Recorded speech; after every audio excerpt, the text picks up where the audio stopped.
been very good to be here these days.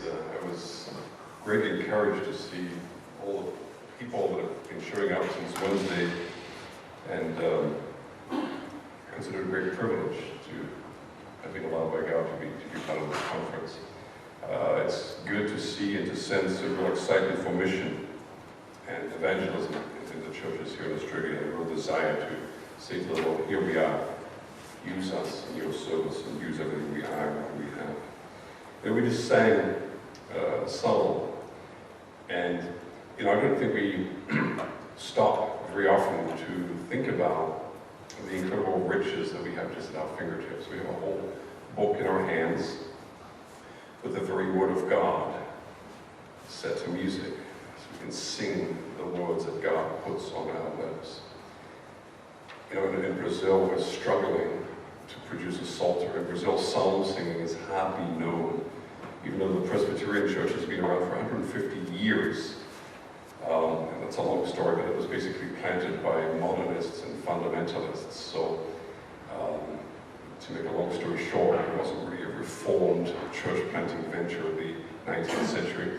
And so even though we've had, Reformed Presbyterian present in Brazil in some way, at least in name, we haven't had the results of the Reformation really in Brazil. And one of them is psalm singing. Psalm singing is unknown. And, amongst all the other things we're doing, one of the things we're striving to do is metrify, I think is the right word, metrify or versify the psalms so that God's people can sing those glorious words which the Holy Spirit teaches us. Many things that we take for granted, but others are just aching to have. And we have very few people working on this. We have very little time. And I just want to drive home to you, be thankful for what you have. Now, in the time of the apostles, we had the whole Roman Empire and the Roman road system, which really helped spread the gospel far and wide throughout the known world. In the time of the Reformation, we had the Gutenberg press, the printing press, which really helped spread and disseminate Reformed teaching all over Europe and all over the world. And in our day, we have something similar. We have kind of a Roman road system or a Gutenberg press, a new invention. That's called the internet. There's a new and incredibly fascinating way to spread information very, very quickly, very, very far and very wide, in a very inexpensive manner. And that's important because the devil's figured out pretty quickly how to use it. I mean, the pornography business is worth billions per year, trillions of dollars. And the church is still catching up with how to use this amazing tool that God has put in our times.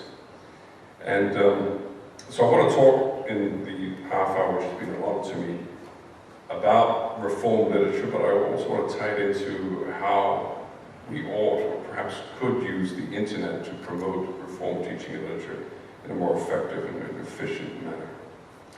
So when I came to Brazil, I was just about behind 2 years. I came straight out of seminary, and they sent me away to the field.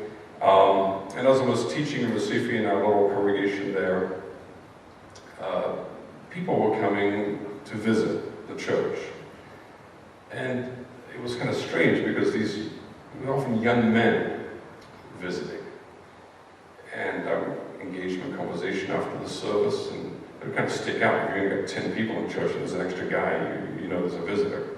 So I'd talk to them and say, how did you find out about the church?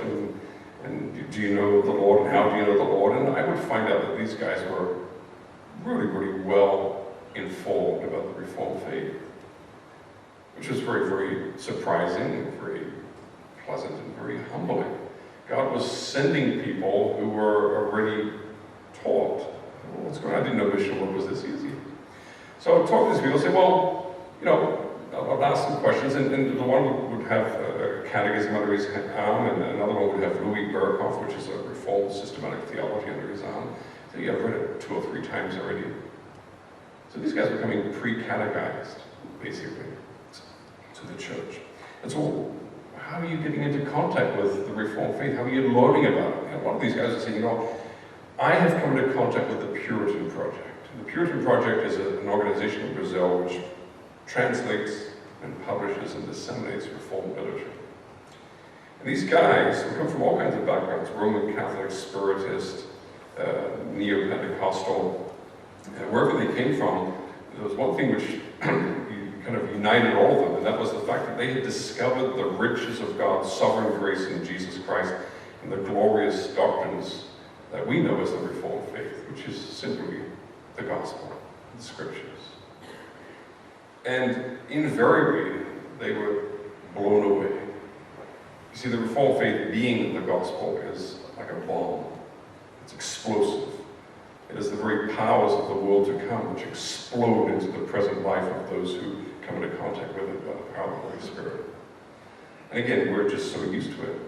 If you work with dynamite all day and you're pressing buttons and things blow up, after a few years of doing that, you just say, yeah, whatever, But for people that see it for the first time, they're just blown away. And that's why it's so encouraging and so refreshing and so strengthening for one's faith when one works with new believers. People have come newly to the Reformed faith, and we see that first love that fires us up again and lights up our hearts and minds again for Christ and for the gospel. So what happened was I thought, I gotta find out about this Puritan Project. So I went and visited this little office, this little dark little office tucked away in downtown Recife, which is a city of about 3 million people. And I came to meet Dr. Manuel Canuto, who is a pediatric surgeon, an elder in the Presbyterian Church, born and bred Presbyterian. His father was an Armenian. His father was a Presbyterian pastor, an Armenian and a Freemason. So, yeah. And Dr. Manuel had never heard the gospel until he was about 50 years old. His dad was an elder, or a minister, and he grew up and born and bred Presbyterian. But it was when he was 50 years old, and he was cooperating with who was known as the Billy Graham of Brazil, Pastor José Vasconcelos, who was the official evangelist of the Presbyterian denomination. He was going around Brazil doing huge events, preaching to 50,000 people at a time, and preaching that tired old Armenian hack of a lie, that you are worth something, and that Jesus just desires so much that you would just give him a chance. Please open the door of your heart. He's just aching to get in. And then doing the altar call and basically preaching regeneration by decision, where man is great and God is small. And then Dr. Manuel discovered Reformed books. He discovered the Reformed faith by reading Reformed literature. And it blew him away, and it changed his life. And for the first time he saw that the gospel is this, that God is great, and that man is nothing. That God is sovereign from beginning to end in salvation, in justification, in sanctification. That God gets all the glory. And that's what it's all about. And that changed his life. And he called up Josephat and said, Josephat, we're doing everything wrong. I'm sending you a book. Read it. And Josephat read the book. And he was converted. And he began to preach the gospel of God's sovereign grace in Jesus Christ. And he lost his job as the official evangelist of the Presbyterian denomination because he wasn't preaching Arminianism anymore. Because he was preaching Christ now. And they said, you know what? We're going to spread this far and wide. And so as they lost worldly stature and status, and as Josephat, from preaching to 50,000 people, began to preach to a group of 10 people, because that's the only people that were left with him in his local church, who wanted to hear the true preaching of the gospel, they got together and they started producing Reformed books. And they started publishing them in Portuguese. Even though the Presbyterian Church has been around for 150 years in Brazil, Reformed literature was barely existent. And so this all happened in the late 80s and in the 90s. And I came to Brazil in the year 2000. And I met up with Manuel. And he was sitting there translating stuff and printing magazine articles and trying to get a magazine out there and trying to organize a theological conference for church leaders all around Brazil. And people were reading his stuff, and they were finding his address, and they were finding their way to that tiny little office tucked away there in Recife downtown. And they were disturbing his work by knocking on the door and saying, "Tell us more. Give us more books. We want to learn more. We want to read more." They were just on fire. They were hungry, like people that are in the desert with dry mouths searching for water. And so I started hanging around there because I saw that a lot of people were coming to have initial contact with the Reformed faith through this literature. And I met a lot of people, and the church at Recife now, when I began there was just a small group in the year 2000. The church at Recife now has 2 instituted churches. They're small churches, but they're 2 instituted churches. And I would say that 70 to 80% of the membership in Recife, at some point or another, came to us through the work of Reformed literature, of the reading group, which I'm going to explain now. I said to him, well, listen, a lot of people are coming in and talking to you and interrupting your work. What about if I rent a room right next to you? And we'll make that a kind of a reading room where people can come and talk and discuss and debate about faith and share book ideas. And basically, you can come in and talk whenever you want, but when you need to, you can just stay in your office and do your work. So I asked my mission board if I could do that. They said, green light, go ahead. To make a long story short, I rented a room together with him on the 2nd floor of that building, and I began to spend a considerable amount of time downtown every week working with people that were coming to look for more information about the Reformed faith. And then I began weekly lectures, and I did that for many, many, many years until I ran out of time because I began to work in other places around Brazil.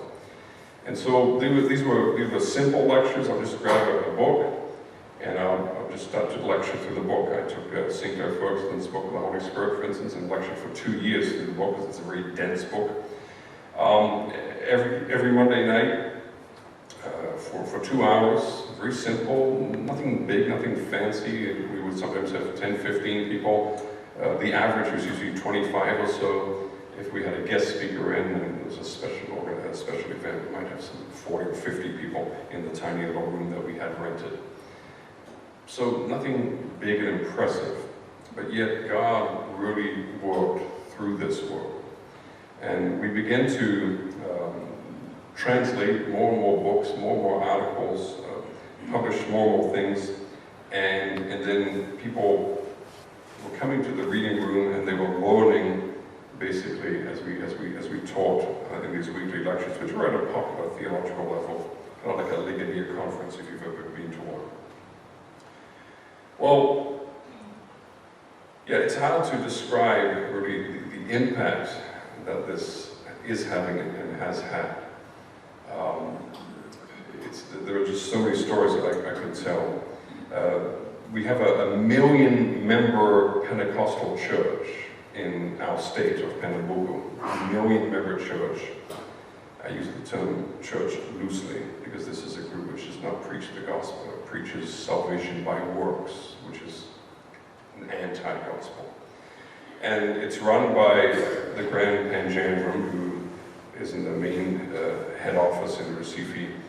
And all of the churches, all of the collections, which is typical for so-called evangelical churches in Brazil, they're all vacuumed up into the head office. So that the guy's worth millions and millions and millions of dollars.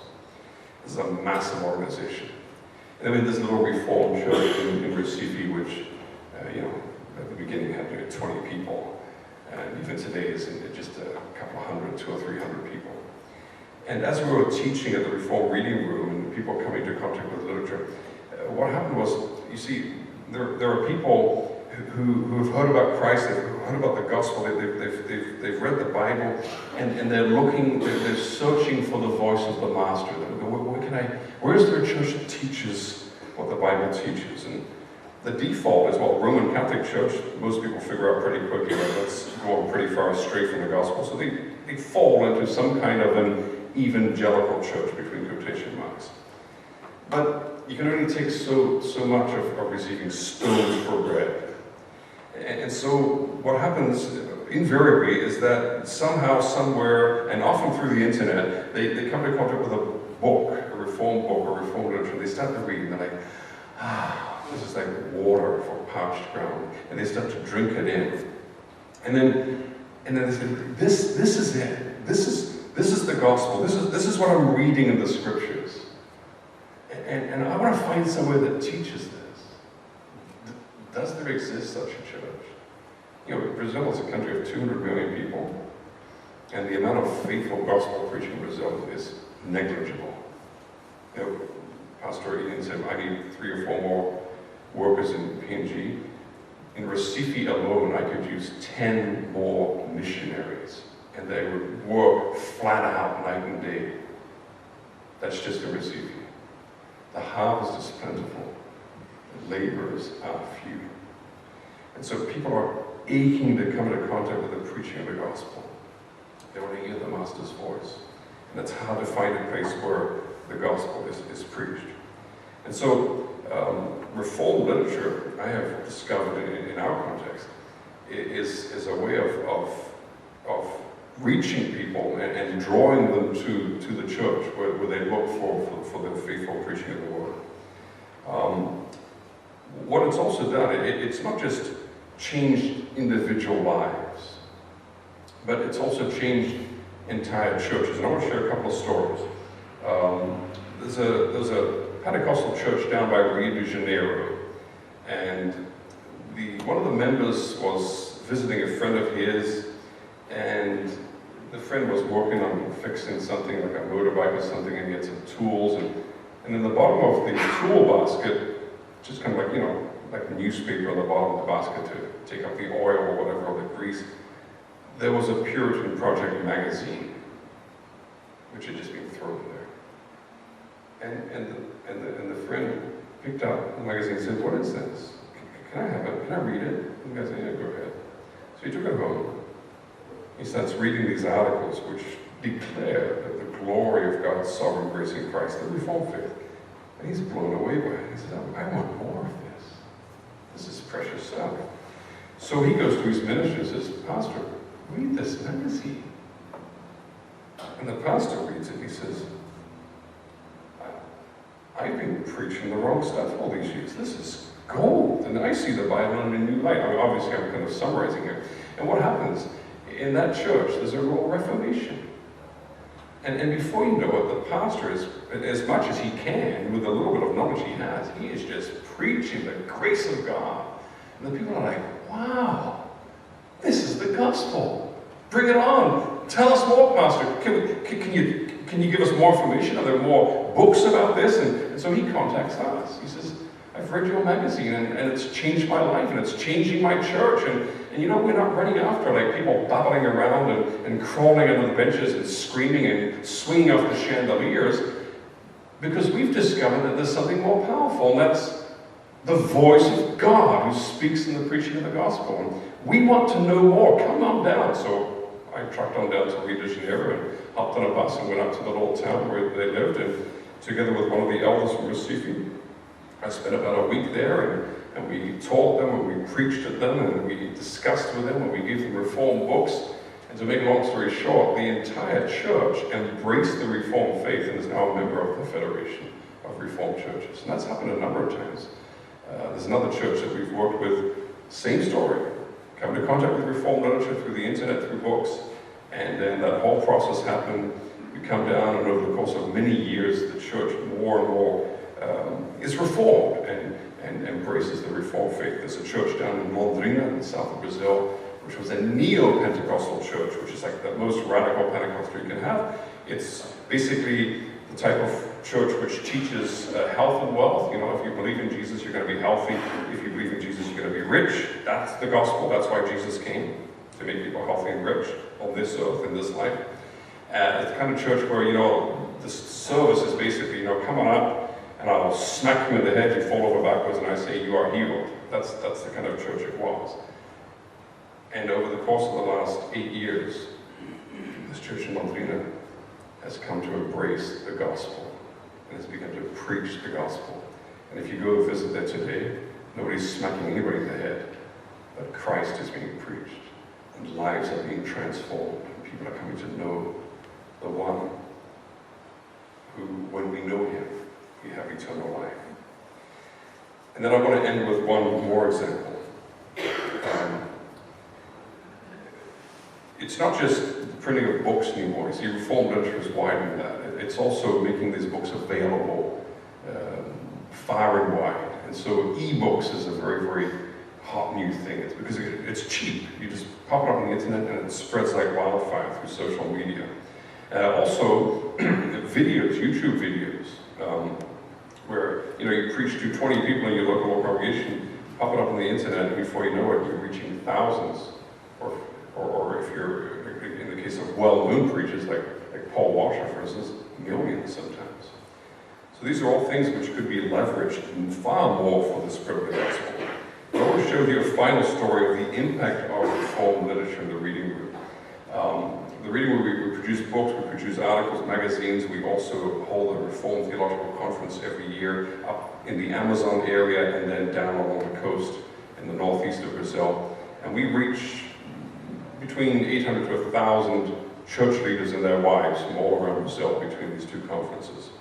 And one of the groups that we've had the privilege of working with over the last few years is an entire denomination of Neo-Pentecostals. And again, for those who don't know all the different terms, Neo-Pentecostalism is not the gospel, it is not Christianity. It's kind of like Old Testament Baal worship, where they pasted the name on Yahweh, but they were dancing around, well, Baal worship or the golden calf would be another example. If you think of the golden calf at the foot of Sinai, that these are your gods that work in the land of Egypt, let's get up and party and have the great orgy and dance around the golden calf. Well, that's what Neo-Pentecostalism is. It's not Christianity. It's not the gospel. And so, this entire denomination, which is about 300 churches, about 300 ministers, has about 15 to 20,000 members. So it's bigger than my federation of churches in Canada. Their leadership came into contact with, guess, Reformed literature. And their great big Pope guy, the guy that runs the show, God brought him into contact with the gospel. And he started reading our books. And then he started coming to our events, reading room lectures and our conferences. And then he started inviting his underlings, the other top guys in the denomination. And they started reading. And they started coming to our leadership events. And then they started inviting us to come and speak to them, first in the main church, which the leader is the pastor of. And they became more and more and more enchanted with the grace of God, the sovereign grace of God, as it's preached and taught in the Reformed faith. And to make a long story short, the entire national leadership of this denomination embraced the Reformed faith, embraced the covenant, embraced infant baptism, embraced everything. And here they have this massive denomination, which is Neo-Pentecostal, and there's been a reformation at the top. Now what did they do? So they sat down with us at one of the recent conferences a few years ago. They said, Ken, Julius, could you help us evangelize and reform our denomination? And so what we're doing now is we're coming in, they have these ministerials where they have 150 ministers at a time, and we come in and other Reformed men come in and we teach and preach and share Reformed books, and we're basically helping produce a reformation from the top down, which is very, very rare, actually, in the history of the world. Reformations usually happen from the grassroots up. And so, just with a few books, a few articles, a few lectures, a few conferences, we're able to reach with the gospel of grace literally thousands of thousands of people. And as this Reformation continues to work itself into this denomination, people are beginning to come to church, and instead of hearing the gospel of how great man is and how important it is for you to be rich and healthy, they're beginning to hear the true gospel that you are a miserable sinner in need of Christ. That there's a great, glorious, sovereign, loving, merciful God who is everything that you need.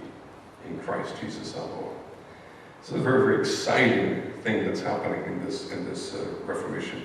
This particular denomination recently adopted a confession, which is unknown in Brazil. I mean, the Presbyterians in Brazil have the Westminster Standards, but when I came in the year 2000, I met young men graduating from their seminary in Recife who had never, ever, ever opened the Westminster Standards. And yet they were being ordained and they were swearing before God to teach and preach everything according to their standards. Confessional subscription is unknown in Brazil. And yet this denomination spent the last number of years crafting a confession, and if you open it up and you read it, it reads like the Westminster Standards and the Belgic Confession and the Canons of Dort. They've taken entire articles from Belgic Confession and put them into theirs. And as of this year, 2015, every new minister in their denomination must subscribe fully to this confession, which is a good Reformed confession. My colleague, Pastor Julius, was one of the consultants on this, and it's got his imprimatur, so it must be good. Well, I could go on for a long time, but I want to end with a challenge. That seems to be kind of the theme here, doesn't it, in this conference, challenges. You know, the devil and his kingdom have figured out how to leverage the internet and literature. I mean, we had the magazines years ago, and now he's using the internet to just pour his filth out and to spread it far and wide, the filth of his anti-gospel, of misery, of shame, of abomination, of oppression and injustice and wickedness. He's figured it out. Isn't it time that we as church figured it out? That there is a great opportunity here for us to spread the gospel of our Lord Jesus Christ far and wide. We have not yet scratched the surface in Brazil, and I'm sure in Indonesia as well, and in Papua New Guinea. There's so much that can be done. I've still got 2 minutes. I'll end with one more example. We have sermons that we use for our sermon readers because we don't have enough ministers, because not enough of you young guys have studied yet and prepared yourself. So there are others that are reading, but they need sermons. So because it's hard to reach all the churches, we throw them up on the internet in a little sermon site. And we have, like, in our little federation, we have 14 churches and preaching points. It's very, very small right now. But yet, if you go onto the sermon site on a Saturday night, you can see 100 to 150 people logged in at the same time. Who are these people? I'll tell you who they are. They are ministers and teachers and Sunday school teachers from all over Brazil, from every kind of church background, that are taking sermons, Reformed sermons off the internet, off our site, and are using them to preach the gospel to their people the next day. This is just a totally unintended consequence of our little sermon site, which we thought was an internal thing.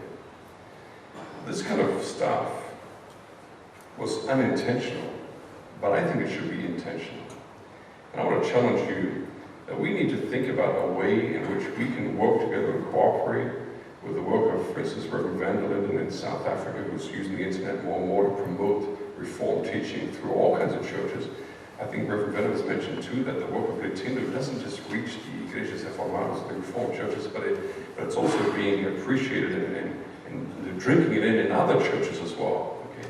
We have to understand the incredible, unspeakable riches that we have. And we need to find a way to get it out there. And so I would propose, in the 30 seconds that remains, I would propose that we work together, that we set up some kind of a body in which we have not just one, not just two, but a bunch of people working full-time to promote the Reformed faith through literature and through internet literature all over the globe. You have IT people, have administrators, and then have representatives, translators, and directors for each language group that we're working with.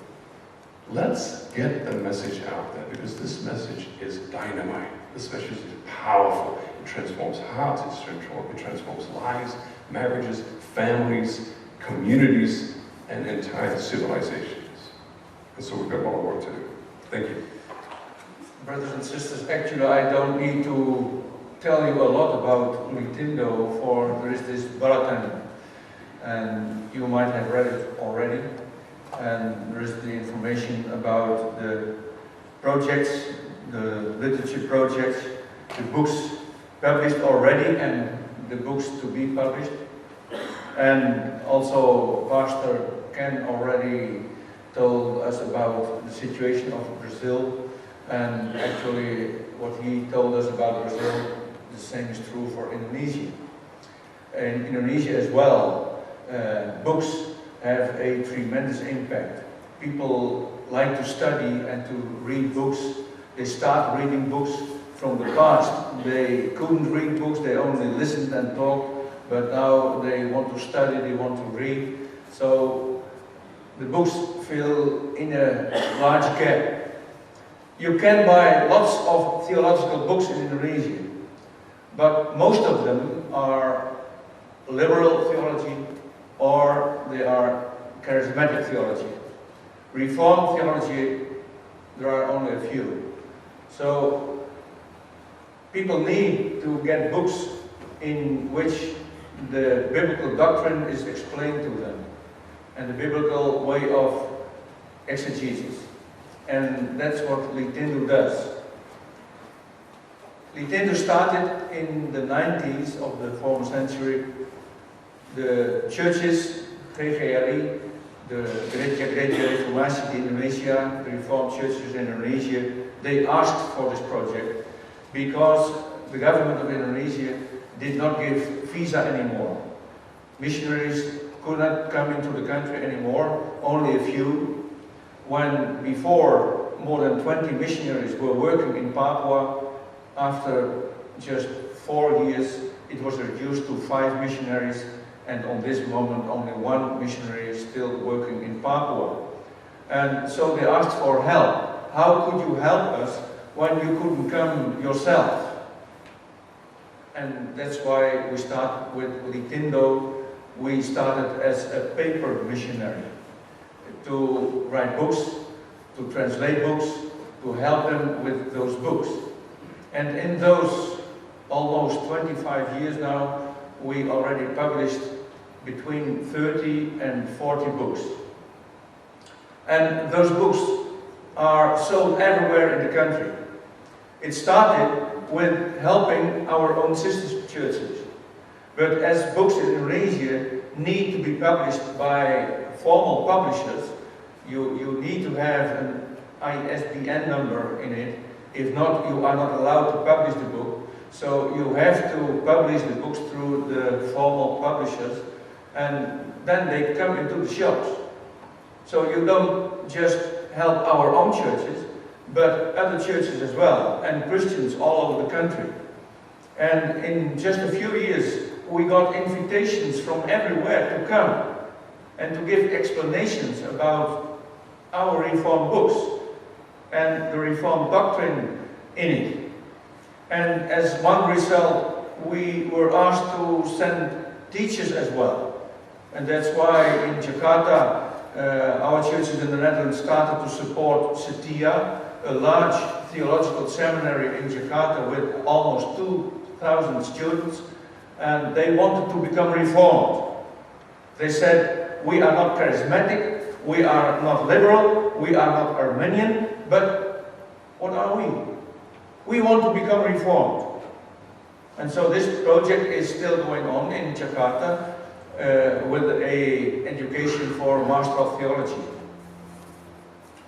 You can say, roughly speaking, that mission can be divided in 3 stages. The first stage is the pioneer stage. You start preaching the gospel. There are not yet Christians over there, so you start preaching the gospel. But when people come to Christ, when the Spirit opens their heart and they become Christian, they form a congregation, and then starts the second stage, congregation building.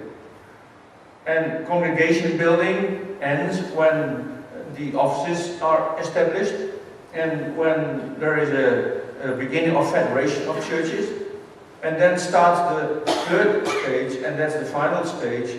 Then the churches will become self-supportant, self-sufficient, and they need their own pastors, they need their own ministers. So you start a Bible college, you start giving them books, and yeah, you can call it self-theologizing in the sense that they have to learn it themselves. You teach them to do theology themselves in a reformed way, but in their own context. And the books of Nintendo can help them in the congregation building, in establishing their Bible colleges as well in the several areas, and in preaching the gospel to other people again. One of the ministers of our sister churches there, Reverend Madabiha in Kupang, he said, Nintendo is our name card in Indonesia. For through the channel of Nintendo, we spread our reformed theology, our reformed gospel, the clear gospel as it is in Scripture. And these books help Christians everywhere. Several of the books, most of the books, already had a second, a third, a fourth printing. And that means that already thousands of these books have been sold to Christians everywhere in the country. In the Netherlands, we also cooperate with other churches which are reformed.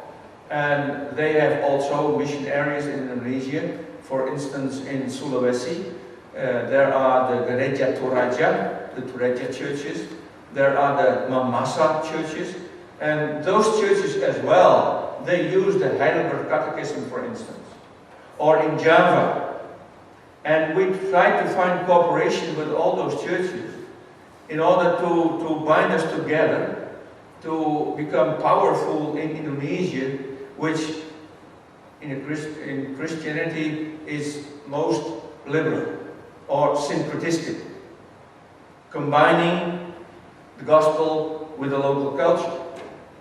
And we try to preach the gospel from the Bible itself and say, no, not the culture will finally give the decision about how a church should be, but the gospel. And the culture, as I already told last evening, that the culture should be sanctified, should be renewed, so the culture should be as it is in the gospel. Just this morning, when I woke up, there was an email from one of our publishers in Jakarta, and in that email he told me that at the end of next week, our newest book will be published. It is already mentioned in the bulletin, but it's still blank. Berteologie Abad 21. Theologizing in the 21st century. And this is a reformed book on doctrine. Theologizing in the 21st century. It will be published on July 31. At the end of next week. It will be a very thick book, a handbook of 900 more pages. But in this book, the Reformed doctrine will be explained, all the topics about God, about Scripture, about sacraments, about creation, about the end of all things. It will be published next week, and then it will go its way.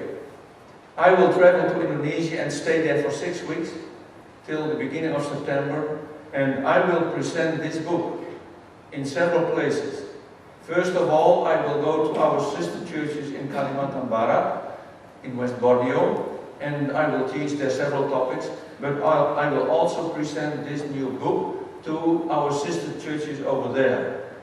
After that, I will travel around in Java, in Jakarta, Yogyakarta, Surabaya, Salatiga, and the publisher already sent messages to the several theological seminaries over there to receive me there to give a presentation about the book. Those are not reformed seminaries or colleges.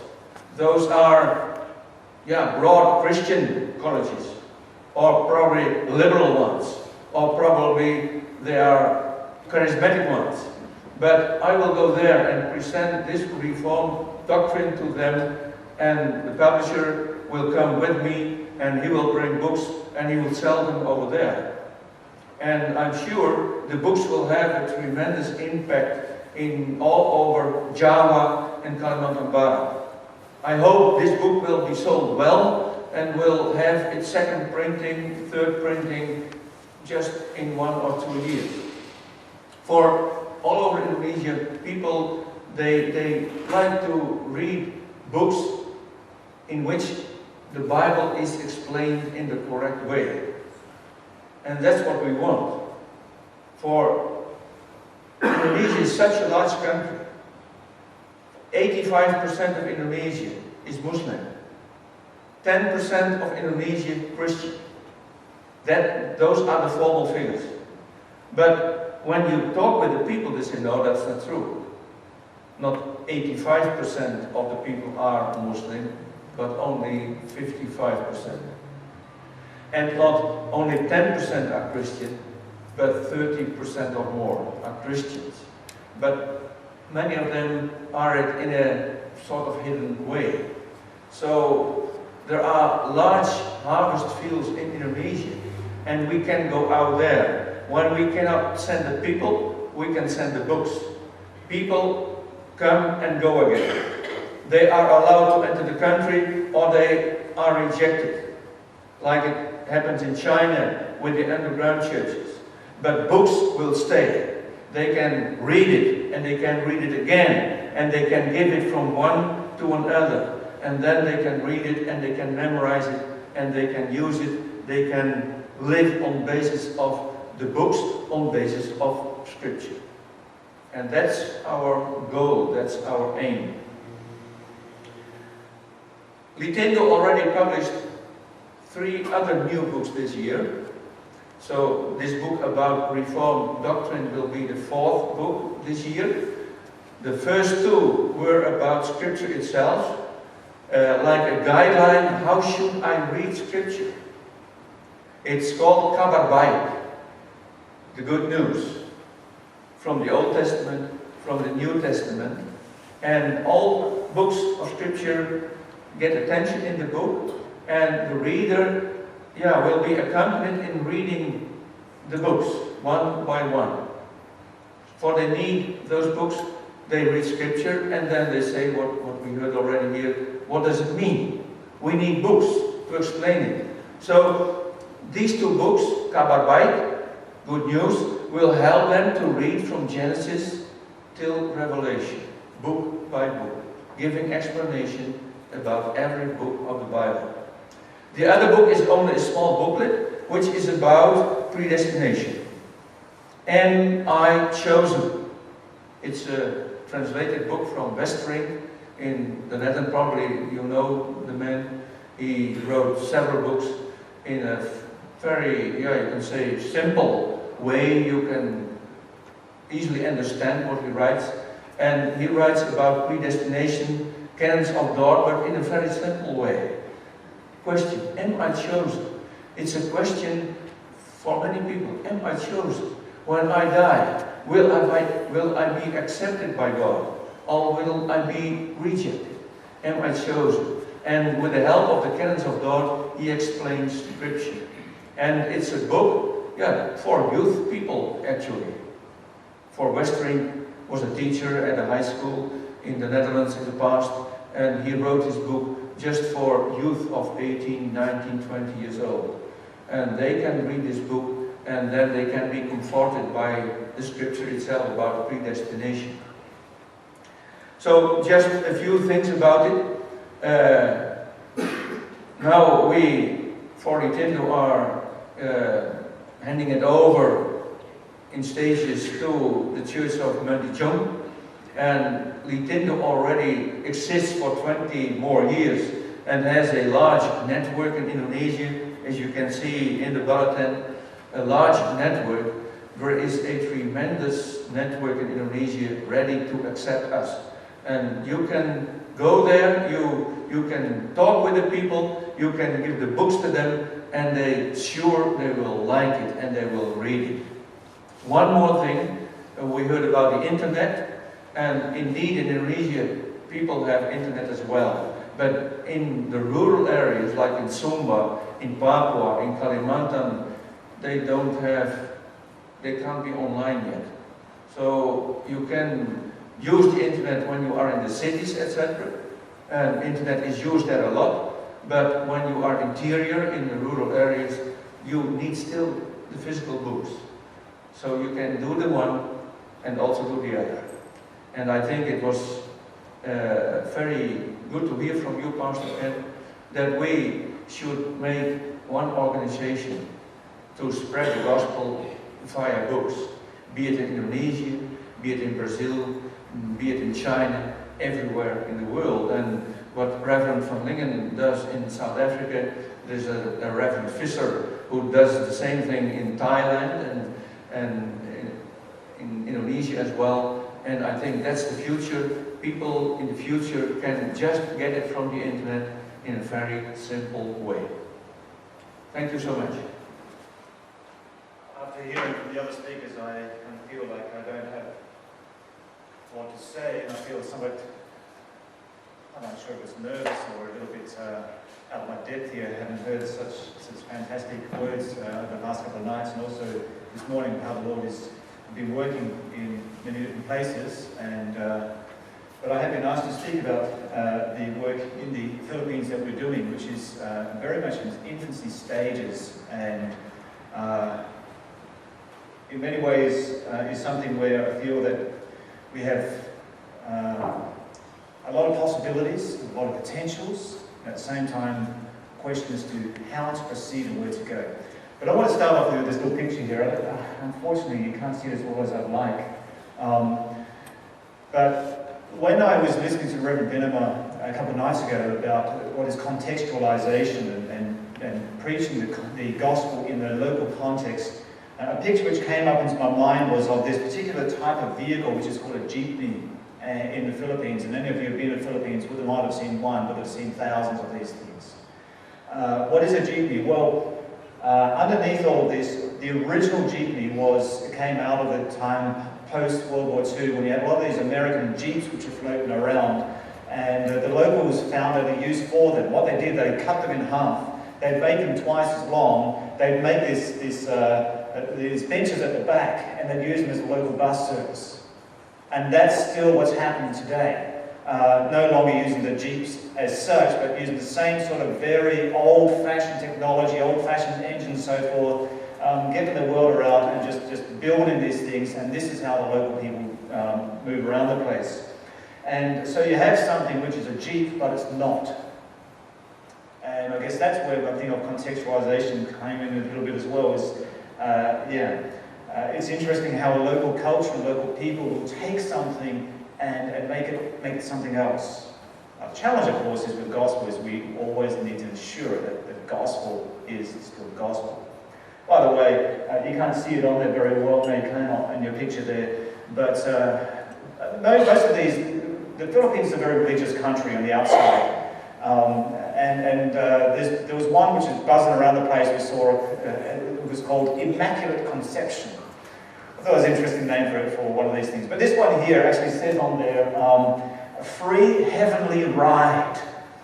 My only concern is that with the way these jeepneys, and this is a mountain one going down mountains, the way that they roll over mountain edges is very often a free ride to heaven.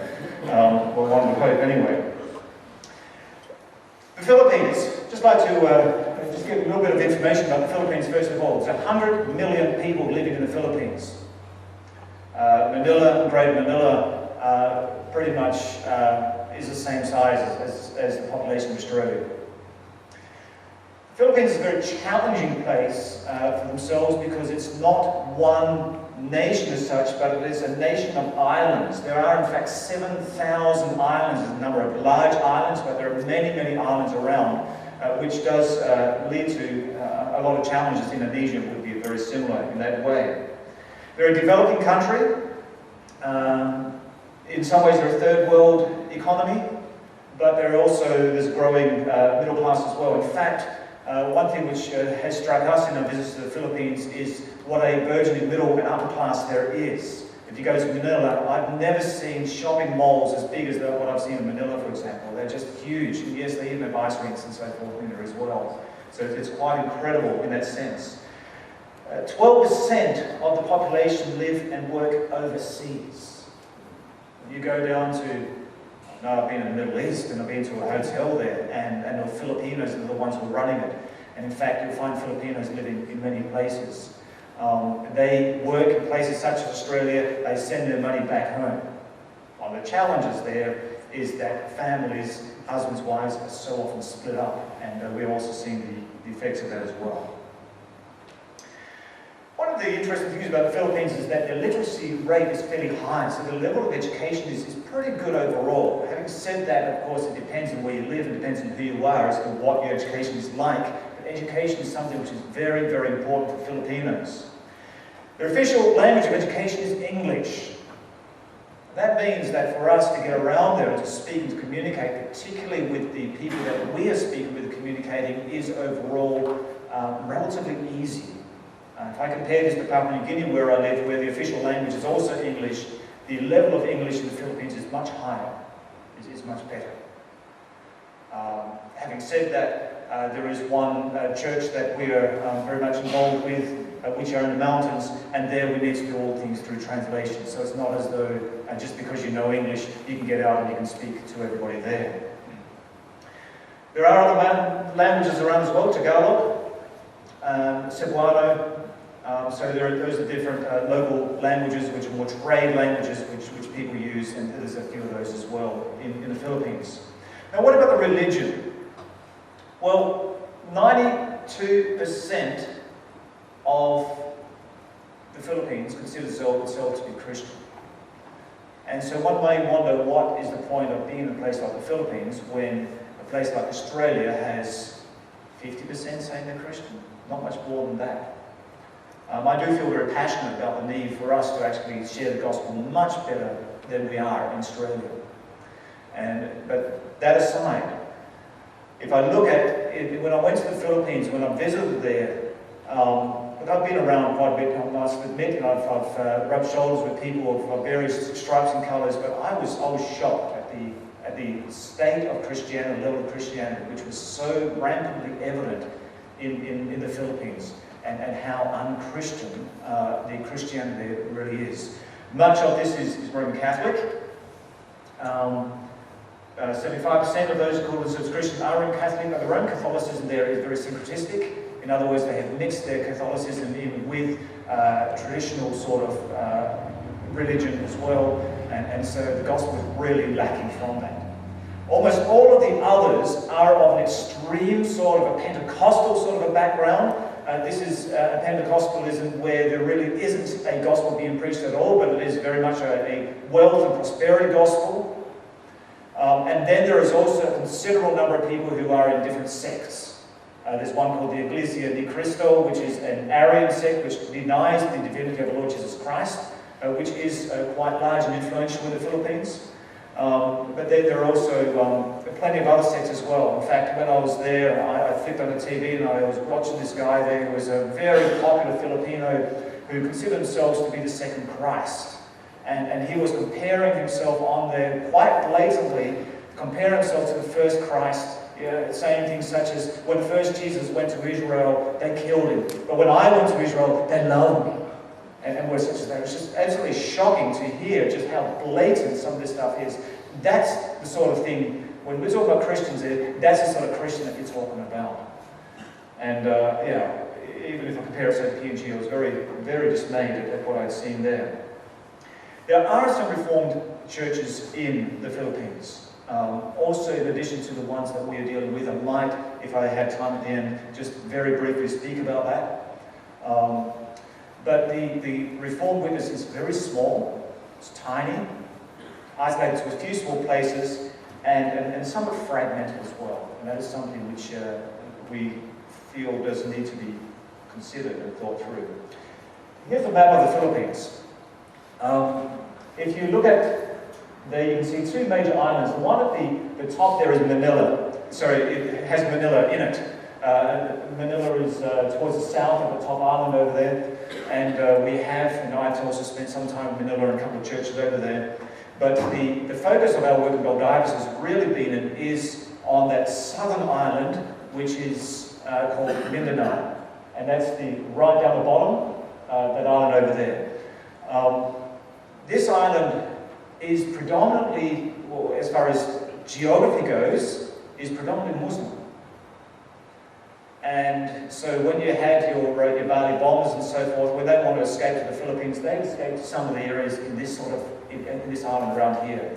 And indeed there is a lot of tension still in that island. There's been civil war which has been going on there for quite a long time. And it's also a fairly dangerous place.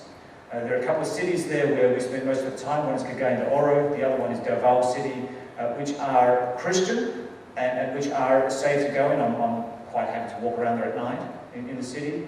But when you do go out of there are certain areas where the Australian government will not permit you to go to. So one of the church groups I'll introduce you later on is Marawi, which is a university city. Even though it's not that far to drive there, we cannot go in there. Why not? Because the Muslims over there have a bit of a habit of kidnapping, and so the Australian government is saying, well, these are no-go zones, and we will respect that as much as we can. We also have in Mindanao, because it's a mountainous sort of an island, there's also a lot of other rebel groups there. There's still a number of people of more of a communist sort of a political leaning, causing trouble and causing havoc. And so there is another village there called Grace Village I'll introduce you to, where they have gunfights and so forth regularly in the area. So for people down there, and also for Christians there, for some of them it's a tough place to live. And it's a tough place also to minister. Let's just mention first contacts. How did we get in contact with people in the Philippines? Well, we've heard it before today, you're going to hear it again. The internet is an amazing tool. And the internet also is the way through which we have had our first contacts in the Philippines. And we continue to have contact there as well. What's happened is that you have people there, and they say what has often happened is they've come out of a Roman Catholic sort of background and say there's got to be something better. They end up in this this neo-Pentecostal, this health and wealth gospel sort of Pentecostal church, become disillusioned with that and say surely there's something more. And so there are, and I'm aware of being on a number of different Facebook chat pages as well, where there are many, many people in the Philippines who are searching, who are reading, who are studying, who are learning, and also come into contact with the Reformed faith. That is indeed how we got in contact with some people over there. There was a brother there, Glenn Mellor was his name, who had some contact, and first made contact with the Canadian Reformed churches, who then directed them our way. And we said, thank you very much, we're busy, but no, we didn't say that. We did indeed do what we could also to assist. We've had contact through Skype, and Skype is a great tool to use to give teaching, to make contact, to do those things. It's not as good as face-to-face contact. There are limitations always to all sorts of technology. There are definite limitations also to using our internet. At the same time, however, it's a blessing that we can use it and we can have contact in a way which was, in the past, was not conceivable. We did also have a couple of brothers come here in 2011, and there was requests for training and resources. Following this, the consistory of Baldivis decided that we would indeed have a mission committee which would work on this, and at the same time to seek to be very modest at this point in time as to what we're doing in the Philippines and how far we will be able to support. We need to count the cost of building a tower. We need to know what we're doing before we jump in head first. But in some ways, we are getting a little bit itchy now as well. Just like to read our Mission Committee objective. Philippines Mission Committee is to establish and maintain contacts with people of the Philippines who are interested in the Reformed faith and with whom there are the opportunities to work together for the gospel. The short-term goal of these contacts is to offer limited help in the areas of training and the provision of Reformed resources.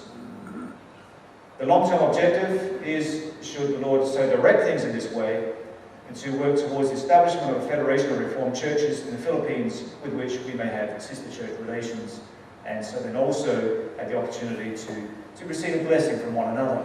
And in fact, one thing which we would really like to see and personally do experience is that not only are we a blessing to them, but they are also a blessing to us. So we went there. And the first time we went there was in 2012, and this is what we saw.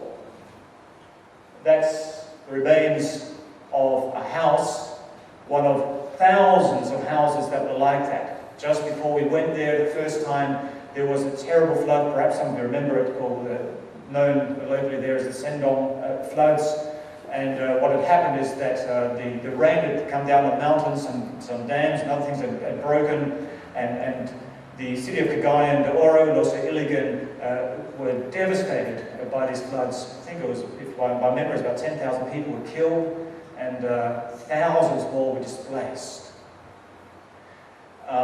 What we've seen and observed since then is that the Philippines does have many natural disasters every year again, but this indeed was a very, very serious one. There's a couple of things which struck us, however. One was the small communities that we went to visit were so actively involved in giving support and sharing the gospel, also using these opportunities to see that the gospel will also be preached and be shared. And indeed, some people through that still today are in contact with or have the Reformed faith or have joined the Reformed church there, which is exciting. Another thing is this. We went to a house which was like this, just a little bit better because it could still be lived in, but had been very seriously damaged by the floods. And it was missing a wall. It just had a tarpaulin down the side. And a lady came out, and first of all she came out with a Bible, and it was a bit fatter than this. And you could see from the Bible, from the pages here, this Bible had been read, and it had been read, and it had been read some more. It was black, it was dirty, it was dusty, and every single page had writing all over it. So first of all, we were just talking about the gospel with her, and then she came and she brought another book. She said, I've got a few questions from a book that I read. So, okay, that's interesting. Well, this is the book she had. I took it along just to show you this. So, it was this book. It's Wayne Grudem. This is the one who wrote this. It's called Systematic Theology. So this is a lady who made her money by feeding pigs and selling a few pigs and things like that. And she was a single mum and trying very hard to get her kids through school and so forth. She had read this. By the way, there's 1,300 pages in this. And she had read this from cover to cover. And she had pencil markings all over it. And then she had a bunch of questions that she wanted me to give an answer to.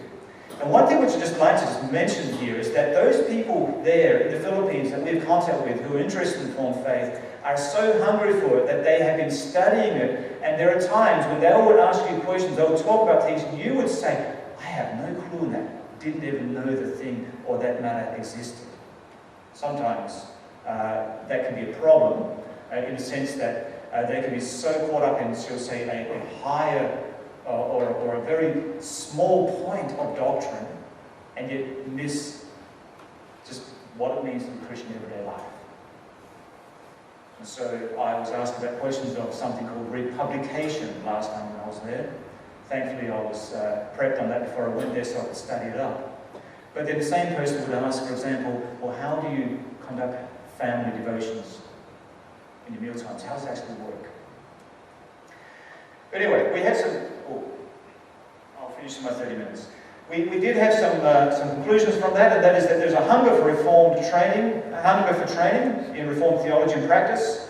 There's a need for more theological literature. Skype training is worthwhile, and we do need to work towards a clearly defined training program and theological training in the Philippines is an important goal. Now, we've been working now through some people. We've done some more visits. Our visits are pretty hard and tough to do. But in our visits, we have been focusing really on 3 different church groups and 3 different sections of people in that southern island of Mindanao. The first one is a place called Cagayan de Oro, which is a city. And we've been working and supporting a particular, a number of people from there. The church, this is really where we would be going.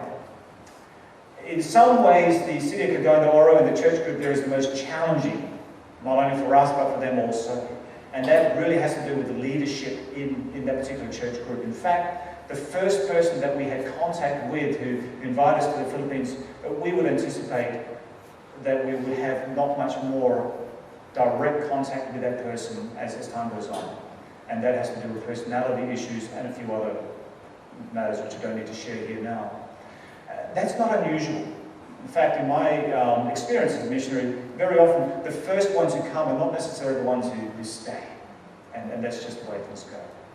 So in Cagayan de Oro, we have been able to share the gospel, and what we have also been able to do over the last few years is establish some really good relationships with a number of people there, and also those who are in leadership positions, and who are seeking also to receive further theological training and theological teaching so that they can go out and that they can share the gospel further. I'd like to speak about another group, and this is Merawi. This is a very interesting church group because it's actually comprised almost exclusively of university students. There's a couple of others on this page as well. Oh, you can't see them, sorry. Almost all of them university students. This is a university, and there's a physics lecturer there, Jim Wano, who also has been to Australia a number of years ago, and we still have very good close contact with him and with his wife. And he continues to be a physics lecturer, but he also speaks out to others, and he calls others in, and their house is open, and so a lot of their students come to the house, and every Sunday they have their church services, the worship services, and they've been really growing and developing and maturing the Reformed faith. One of the things, which is also a challenge, as well as an exciting thing about university students, is once you leave university, you disappear. Challenge because for themselves they see, we don't want this. We want to stay together because we wish to be a church community, and so they try to find work close by where they can stay together. But it's also an interesting thing because it does mean that more people who have been and are being trained in Reformed faith are going to different parts of the Philippines and trying to meet up in different cities and either strengthen Reformed Church in another place, or there are also opportunities for growth in other areas as well. There is a growing leadership amongst 3 brothers in this particular church group. Jim Wano and John Ray and Sambu are the 3 people here, and we're very, very blessed to have them. Very capable brothers. And so one of these has got a master's degree, the other's got a PhD, and the other one, I'm not sure what he has, at least a university degree as well. So they're very well-educated people. But more than that, they are very passionate about the gospel. And about the Reformed faith, and about sharing this, and also stable in the way in which they're dealing with things as well. I'd like to mention just one other church group as well, and that is in a place called Grace Village. It's a little different, and I'm just going to go past it when you can't see them anyway. There's a brother there who's a pastor of the village. His name is Nino. He's married to a lady called Eliza. Nino did receive some instruction in a Presbyterian church. But his connection with the Reformed faith has really come through his wife and through his mother-in-law particularly. Some years ago, there was a Christian Reformed work there from North America. Now, there are a few Christian Reformed churches in the Philippines still. Sadly, from what we hear, we see that they've somewhat gone the same direction as the CRC in North America, and have lost their Reformed identity. But there was a missionary who went to Cagayan de Oro many years ago, and unfortunately his church has pretty much disappeared. But in that church there was a family which were very, very, which really embraced Reformed faith and were very passionate about the gospel. So the husband died, but now the wife who's an older lady now, but still quite active. She uses all the time and all her resources to support her daughter, Eliza, and also the son, who's the pastor there in that place in Grace Village, to support them so that the church there can be built up in Reformed faith. There's a couple of interesting things about this particular village is this is the only church in the area. The other thing, which is also has a very prominent place in the village, and there's more of a rural sort of a place. Now they also have, this Grace Village, they also have their own church plant where they've been planting a church in another village which also has no church, and they also have contacts still, because they are very much inland, they do have contacts with people in an area where Christianity really has not penetrated, because they do still have tribal people living in the hills, and they do have opportunities there as well. And so they've asked us, and we have been given teaching, given support in various ways for the gospel there. Not monetary support for the preaching gospel, we haven't been doing that in the Philippines, but really in the way of teaching and equipping. I'll just leave that one.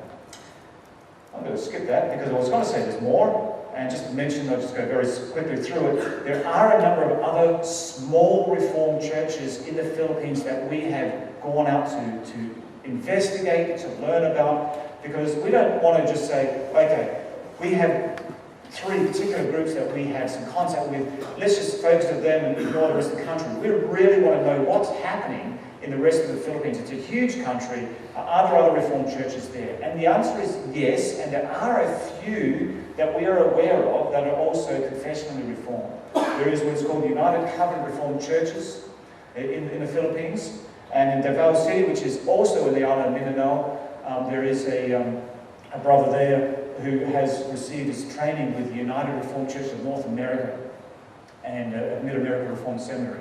And it's been a real pleasure and a real blessing to get to know this brother and his wife as well. And the work they're doing there is really exciting. He's part of a very small group of churches there, very lacking in ministers, in pastors and teachers, and struggling in various different ways. There's a couple of things there which he acknowledges aren't right in some ways, which really needs to be worked on. But we have contact with them as well. We also have contact with a couple of churches in Manila as well. So where to from here in my last 2 minutes? Well, a few things which we'd like to do and which we are seeking to do in Baldavis and with our mission committee. That is, first of all, to foster and to encourage true unity among those professing the Reformed faith. One of the challenges in the Philippines is that even though you have very small Reformed groups there, there's still a challenge really to see a coming together and a unity. Amongst some, there is that very clear evidence in their own local church and also working together. But amongst others, there isn't. And part of that has to do with, I think, perhaps a little bit of Filipino culture, but also the church culture some have come out of. They come out of Pentecostal groups where the pastor is the king, and what he says goes. And a biblical view of church government isn't like that. It's where we work together as elders, as people together. And so this is something where we also have had the opportunity to foster the unity in various ways. We also seek to give increasing spiritual support to the Reformed communities in the Mawari, Grace Village, Cagayan de Oro, and assist the leaders in these places in the areas of preaching, catechism teaching, and pastoral care, and assist in the growth and maturity. A couple other things as well. Just like to mention that although we are giving very limited support to the Philippines, we're not the only ones. There's a church in Canada, the Canadian Reformed Church, in Province, Canadian Reformed Church in Hamilton, is also seeking to give limited support there as well. And so we are seeking to work very much in cooperation with them. The United Reformed Churches have also sent a couple of mission people over there, Filipinos there, although speaking with people from there, I don't know how much they are able to do in the future. They'd really like us to take over that work. It's a question of, are we able to? And the other thing is, in consultation with others, to develop a more cohesive training program for local church leaders. At the moment, we are still in that ad hoc sort of a stage of learning things and teaching, filling gaps and so forth. And there is that real need to give a a thorough sort of a training program where things go from one to the next. We have been visiting a couple of times a year. We seek to keep doing that. We also need to find feasible solutions, both short-term and long-term, for theological training. This is a major, major question for us.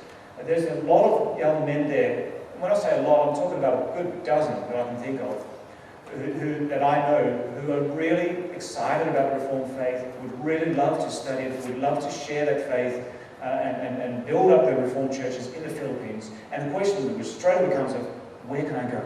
Where can I study? And to this point, we haven't found the ideal answer. There's a question of, should we follow the China model, even link into what is being done in China? There's another organization from the States called MINS, which is a similar sort of a model, it's a little different, which has been flirted with there as well. Our overseas seminaries, sending those who have a good university education, say in a place like Canada, is this a good idea? Is it not? Look, there's pros, there's cons of doing that. What about a seminary for the Philippines? Or even a seminary for the Asia-Pacific region? Or do we not deal with a bricks and mortar seminary, but do we want to have satellite schools around the place? I personally do feel there is still a place for bricks and mortar seminaries, but we can discuss that at another time. So, one of the challenges which we have in our lives now is this is all very good, this is all very lovely, but if you don't have the workers, if you don't have the people on the field, if you don't have people full-time year or so doing these things, things just tend to get bogged down and you slow down and not much happens. So we're at the stage at this point in time saying, where to? Where to from here? What now? Do we need a missionary? Do we need 2? Do we need 3? Do we need 4? Look, what would be ideal, of course, is to have just a team of people to go out there and say, here, it's a new field, new place, let's just get started. And we wanted to do that, but at the same time, we just have to really work out, is this the way that God calls us to do things, and is this the best way forwards? And so that's the real question I'd like to, well, which we are faced with, and I'd like your prayers for as well, is what will God have us to do in the Philippines? We have received so much. There is a hunger, and there is an incredible hunger that we have seen and observed in the Philippines for the gospel. We are convinced that there are doors open, there are possibilities there to be working. We can see how the gospel has spread and is able to spread there further and quickly, and that at this point in time, with the internet and so forth, and communications being open, which in the past were not there, there are possibilities today that never were there before.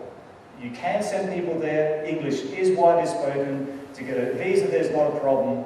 A question, I guess, which I would like to leave us all with is, what should we do about it? Thank you. Sorry, not too clear. Thank you again for allowing the opportunity for us to speak on PNG. It's great to follow in the wake of Brazil, which has been working for a few more years than we have in PNG, and Indonesia. These are large countries with a lot of potential, a lot of openings. Philippines, Papua New Guinea is just a little dwarf country compared to these great countries that are some movers and shakers in the world. But the Lord sends His people out to all the corners of the earth, even to the little countries, and we're thankful for that. And Papua New Guinea is a little country, and it's marked somewhere, someone like Indonesia, something like Brazil, where you have the Catholicism that went there, and you have the charismatic movement, the neo-Pentecostal movement that's gone haywire.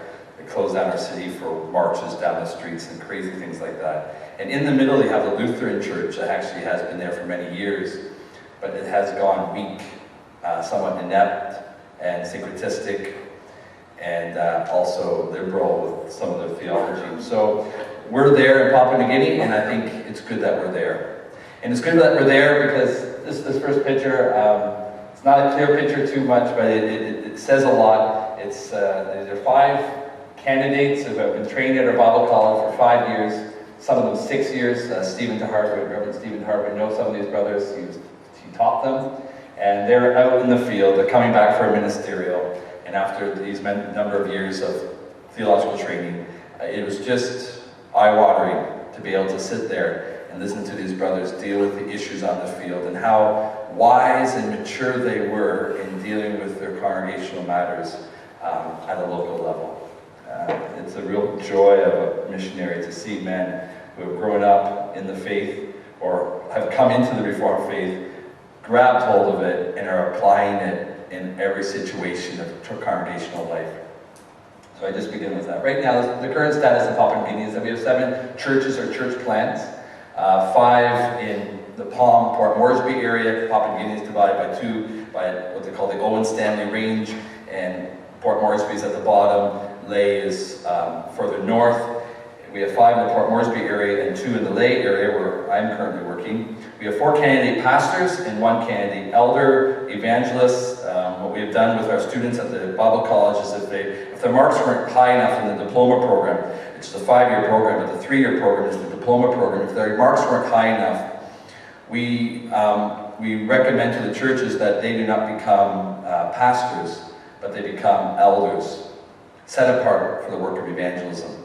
And that's just, we can talk about that, but that's just to protect them, the churches, and work very closely with these evangelists so that we know that they're quite qualified to share the word. This evangelist that's working in one of the areas is doing a phenomenal job, by God's grace. Each congregation has 1 to 3 candidate elders. Some of these congregations are really struggling, some of them are thriving, and we see the Lord working in all of them. We have just begun classes meetings now. After many years, we've had 3 classes meetings. A big part of those classes meetings is the examination of students. We've examined 5 students now, and it's enjoyable to be part of that. And we've had our first ministerial meeting, which became kind of a de facto classes synod meeting, just because of the issues that these brothers brought to the floor. But we had our first ministerial, and that was the first picture. Just a few photos. This is our Bible College. I'm sorry, it's so light in here. If it was darker, you would actually see the photo. Down below is the classroom. We have 2 classrooms. We have the library, and up top we have the homes for all the students. I'm also in favor, Reverend DeHart, for brick and mortar Bible College, at least in Papua New Guinea. We see the need to bring them into a community where one of the things that happens at a Bible college, and if you're thinking about whether to go the route of a Bible college or not, is that when you bring a group of men, women, children into a community, what you do as Reformed families, how you love your wife, how you love your husband, how you look after your children, how you train them in the fear of the Lord, how you discipline them. These families are watching that. That's just a side benefit. And the fact is, they watch it for 5 years, they get counseled, marriage counsel, lots of counsel. Our missionaries are full-time teachers and counselors. And then they go out with a family that's, by God's grace, covenantal and well-structured. And one of the things I'm seeing these guys, we've called 2 of these candidate ministers over to our side in Ley, and they're not only modeling that picture for our congregation, they're constantly teaching on it now. This is a family that serves God together in a covenantal way. And that's one of the benefits of having this theological college, where the families are there. Some of them are there for 5 years. That wasn't supposed to happen like that. There's supposed to be a transition going on in there. So we'll look behind that photo. Behind that photo are the pastors and missionaries serving there, Reverend Kenneth Klein, Reverend Chris Stake, and Reverend Alan Dama with their families, and there was a picture of, I think, 12 students in the certificate program. The certificate program is the first 2 years of a certificate in Reformed Studies, and these are 2 diploma students. They receive a diploma in Reformed Studies, and if they pass classes, they can become candidate ministers in our churches. We call these 2 brothers who graduated, actually they're cousin brothers. We stole them from one part of Papua New Guinea and sent them up to Ley. This brother on the left is serving in Ley, and this brother on the right is serving in a new church plant called 1-2. This brother is serving in 9 Mile. Albany, when Albany was working in Papua New Guinea, they were based in 9 Mile. And it's been a long history and much tears and not altogether a lot of fruit, we thought. But this brother was a criminal, and some of you have heard his story. But he was moved by the gospel of salvation, so deeply moved that he wept and wept and wept and wept and wept over his sins. And the Lord was stirring in his heart to become a pastor. And he spent six years out of Bible college. And now he's in the mentorship program, serving as a pastor in 9 Mile. And that church, by God's grace, is beginning to grow. This is our church in Lay. We have about 40 or so communicant members, and about 120 people in attendance every Sunday. This is the family that's serving in our church in Lay, Pastor Isidore and his wife Clotilde and their children. This is a church plant. This is a church plant without a church building. The church building are the trees. That's all you need sometimes. There'll be a lot of rain, but they need lots of shade. And we have a family out there serving in this church called 1-2, and that's the family, which you can't see. What we've also just started to do in Lay is a Christian school. It's a Reformed Christian school. It's a day school. We call it Living Water Christian School. We've also recently bought land, which has been a stressor for us and the reason for all my gray hair. But what we hope to do is not only have a school on that center, is also have the Reformed Educational Center, a place where we can, kind of like the reading room, pull our resources together, have a place where we can provide the counsel, provide the teaching, and where people can have access to these resources. And so we look forward to building that up. One of the things that we are doing already is a lot of teaching. We have moved, many of you are volunteers, or I'm not sure how many of you came to Papua New Guinea to build our homes for us. Just thank you again for that and for the support from you. But what we've done, we've moved to a place called Lay City Mission, which is always risky, of course, because Lay City Mission is not a Reformed place to move. I've shared before that when you go out with the gospel, sometimes it gets messy, but the gospel is not messy.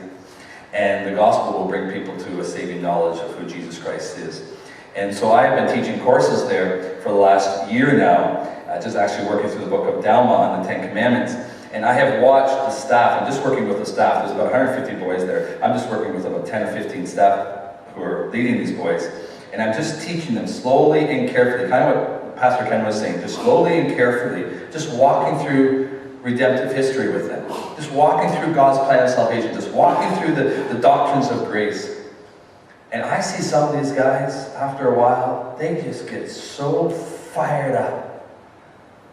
I could go on a preaching tour right now for the rest of the year to all the places that they want me to go just to preach this gospel. They keep saying, Pastor, you need to come with me. You and I can go, we'll go here, and we want our whole village to hear this. We want our whole community to hear this. I said, okay, just talk to my wife first. I think the mission board just lets me go on these things, but my wife is the one who slows me down, which is probably very, very good.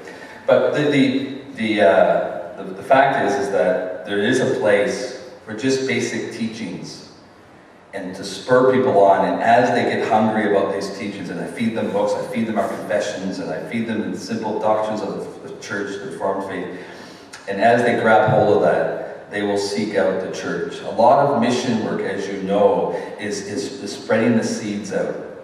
And you see how the Lord germinates those seeds, and then they find out where the true church is, and they pursue it. And that's by God's grace. One of the things that we've started doing, I think some of you know this, is what they call the Two Light magazine. The Two Light magazine we started in 2011. It's a Reform magazine. We try to do 2 editions a year. I just need some more help on the field to help me do that. Last year we produced 4,000, and because there was the need for a reprint, we printed 8,000 copies of this magazine, and all much thanks to the church youth here actually in the FRCA for raising funds for that. We give out for the church members, some in the area, 400 all over Papua New Guinea. And one of the things that we do to our church members is say, okay, this magazine can help you witness to your neighbor. And I think this is something that we can learn also on this side. How do we go to our neighbor? And the Jehovah's Witnesses have it all worked out. They go to the neighbor and they have their script. This is what you share. And they share lies with their neighbors. But a lot of those lies are being absorbed. And us Reformed church are like, oh, those Jehovah's Witnesses are going telling lies, and we just watch them. Well, one of the reasons why we started this magazine is because we're sick and tired of seeing all these lies go out. So we tell our members, take this magazine with prayer, know its content, know how to deal with the issues, and talk to your relatives, your neighbors about the gospel. And the other thing that we do is that we go to markets. And one of the nice things about preaching in Papua New Guinea, it's a culture, I think it's the same as Indonesia, where people are ready to hear. They kind of want to hear what you have to say. So if I pick a microphone up in a market, all of a sudden there's not 50 people in front of me, but sometimes in the area of 500 to 1,000 right in front of me. Wanting to know what this white crazy guy's going to say. And we will preach to them for an hour and a half on God's sovereignty. Because when we deal with spirit worship and animism and witchcraft, you need to have a very clear view of God's sovereignty. And they'll listen. And then we'll sell the magazine. We'll say, you know, you received this gospel today, and we know that you wanted it and you liked it. Please support this magazine so we can make more of these magazines and we can go out to other places. And then they come to me, they buy the magazines. Actually, they're very pushy when they buy magazines, and they almost suffocate trying to sell them. They're like on top of you. And they go out with the magazines, and then I'll have individuals come and say, this teaching on God's sovereignty over the spirit world, over the demonic world, needs to go to this place, this place, this place, this place, this place. Can you come? I don't know. Very hard question to answer. I would love to come. But I say, take what you have here, take this magazine and go. On the magazine, it's very important. If you're going to do tracts, if you're going to give out tracts, some of you are doing that, work closely with the church. You know, what you want to do when you go out is bring them to a place where they can go for the constant ordinary means of the gospel, ordinary means of grace. You want to connect it always to the church, to the leadership of the church, the consistory. And so, some of you are doing this in Armada, and I think it's a good idea. I mean, why aren't we talking to our neighbors on the streets? A lot of these are struggling, they have no idea what they're talking about. But make sure it's connected to the church. This magazine, I said, okay, here. But on the back of our magazine, we have our website, we have our Bible college, we have contact numbers to church pastors. In our church, my number's not on there, thankfully. But we have people contacting our churches and say, we've read your magazine, can you please give us more material, or can you please come and set up a church here? We like these teachings. And we say, hopefully, put it to prayer. Let's move on. This is one of the pastors I went on a trip with into the Highlands recently. He's our pastor in lay, and together we preached and shared the gospel of God's sovereign grace. And he's a very, very excellent preacher. And I was very deeply moved by his ability to communicate the gospel. At this time of preaching, there was about 400 people that were listening. So the gospel must go out. We go out through night fellowships at membership homes. People invite us to their home. They say, we'll invite all our neighbors. We say, praise the Lord, we'll come there. And sometimes we hold systematic teachings for over a year in one night fellowship. Market preaching, lay in the Highlands, 2-Light magazine.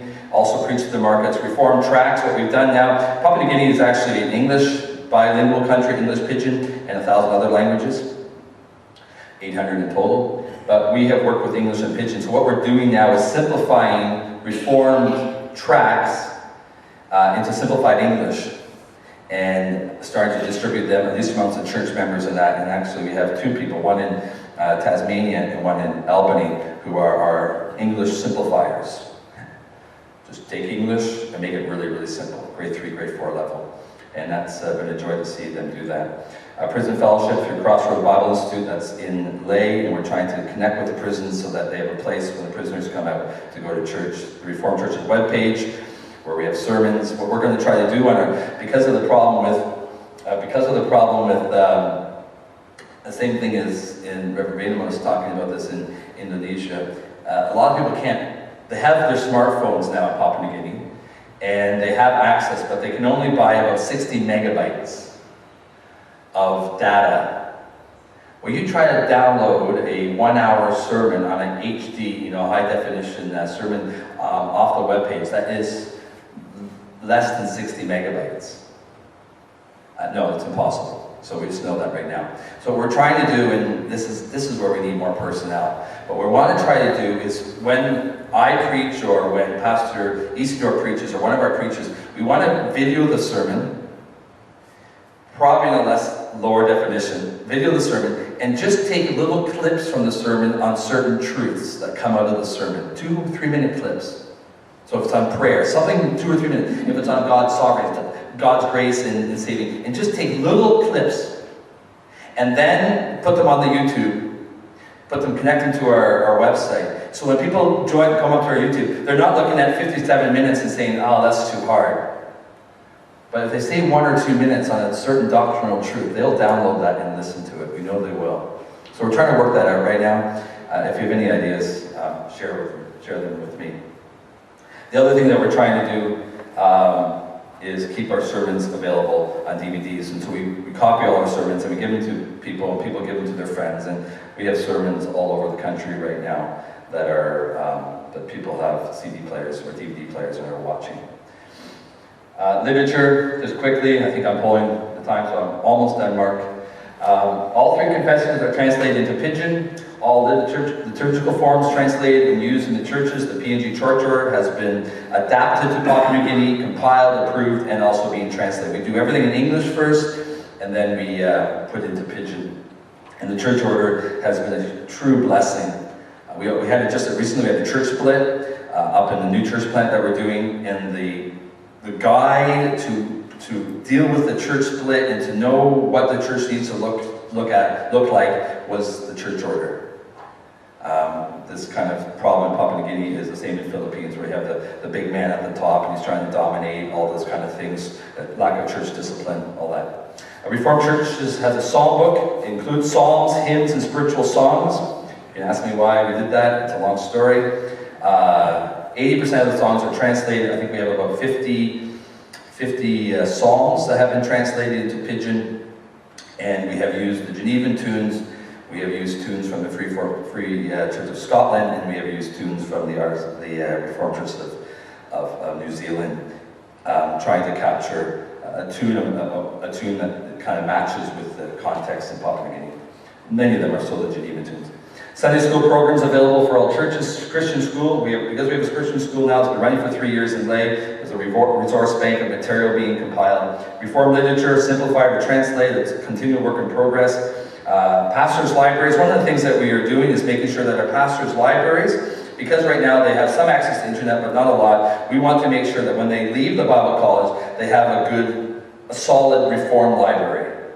Enough to write a good sermon, enough good commentaries, and so we're funding that. And every year we give 200 kina, which is about 100 Australian dollars, as an allowance for our students to go to a book list and order which books they want. The beautiful thing about working in Papua New Guinea, something like the Philippines, is that their students, by the time they graduate, they're proficient in English. And so they're working from a lot of English material, which is a real benefit for distribution of material. One of the things we've also done, maybe some of you were involved with this, which is the book bonanza. And I think, just for the record, we're going to do another one. Because there's another family that's hopefully going to Lay shortly in the back corner here. And I hope they'll get a container. If they're not, I'll tell them to. And last time we did a book bonanza, and we said, go to Pro Ecclesia, and we have a book list there. Just buy a book for the Bible College or for our library at Lay, and we'll put it in the container. Well, you people blew us away. You absolutely blew us away. We got so many books, and our library is growing and expanding and becoming very, very solid from your donations and your book purchases. And I think we'll maybe do another book bonanza, because that was lots of fun. Finally, one thing that we're going to try to do, and we're working with Wycliffe on this, is create hotspots.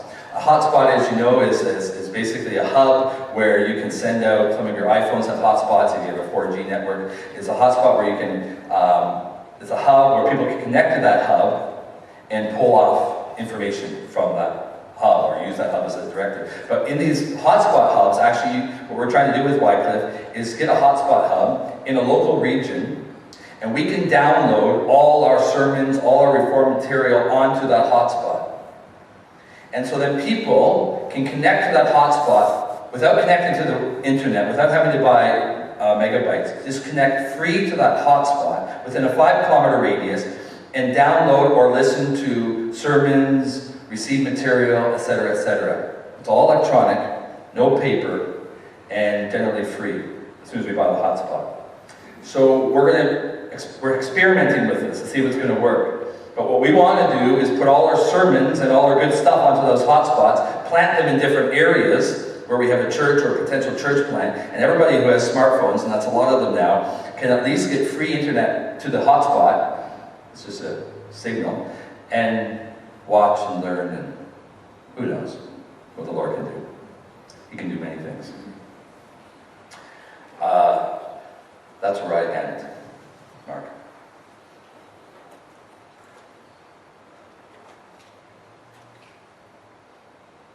Thank you, Pastor Ian. I was asked to present something from a board's perspective, and so this presentation will be a little different, I guess, than any of the other presentations, in the sense that we're halfway in between. We have very close contact with the workers on the field, but we're doing the work for the churches, yet we don't have the authority of a church. And so sometimes that can lead to some issues, and there are other struggles and issues that I wouldn't mind sharing with you as well.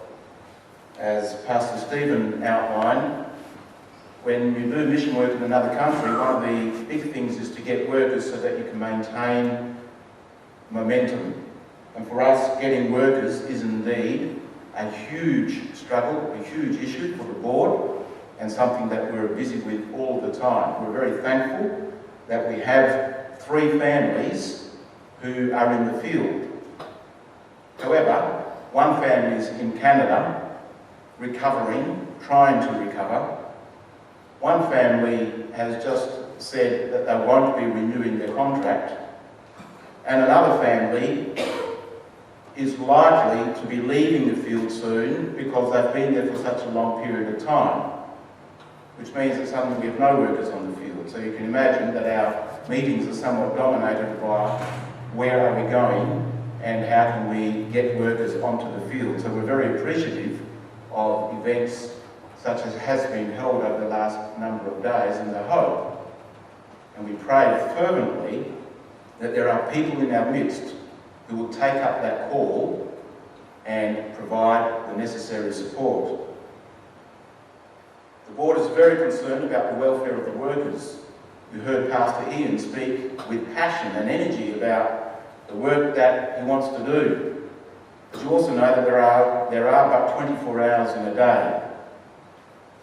I know in my visits to PNG, and they haven't been frequent, but in the times I've been there, that man starts very early in the morning, doesn't seem to stop, and finishes quite late at night. And I know that it's not just to impress the board chairman, it's just something that he does. I also know we cannot keep going like that. The humidity and the work conditions are considerably more stressful than here. And so that managing a workload is an issue. And it's managing that workload that's the issue, because we're a couple of thousand kilometres away from Lane. We can't just pop over there and say, Pastor Ian, and now that's enough. Because you can Skype and say it, but as soon as the connection's broken, it's like, well, who knows now anyway? And so you don't have that intimacy of control, if you wish. So it becomes a challenge. You need to build relationships, and we're busy doing that as best we can. As a board, we're not always that successful. We seem to get consumed in our day-to-day activities and then suddenly realise, that's right, I need to Skype with our missionaries. And so those events need to occur. And they're good fun. The mission board is very concerned about security aspects. They live in a country which is very violent. So again, the prayer is always to the Lord to keep our workers safe and secure. And of course our fellow brothers and sisters there. We're very fortunate in that all the years that our workers have been there, that security has indeed not been an issue in the sense that our workers have been injured or worse because of rascals within PNG. The matter of education is important. Education of our missionaries' children. How is that going to be accomplished? We do, after all, have responsibility for the families that are there. Are they able to provide that education? Are there good educational services there? Lots more could be said on that one. The aspect of mental health is high on our agenda. Our missionaries are white. Predominantly, everyone there is dark in colour. They stand out. They are in a glass house like you wouldn't believe. They're always being watched, which means every facet of your life needs to be carefully looked after, and that in itself can create lots and lots of health issues, mental health issues, besides the fact that they can't just go out on a Friday evening to unwind by visiting a close friend who shares common Western experiences. Housing is an issue for the board. How do we take care of our missionaries, making sure that they are placed in safe, secure houses?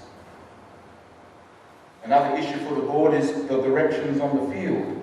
Again, distance means we don't have that immediate input, but our missionaries are certainly asked lots of questions, and will take certain directions, and we're informed after of directions that have taken place.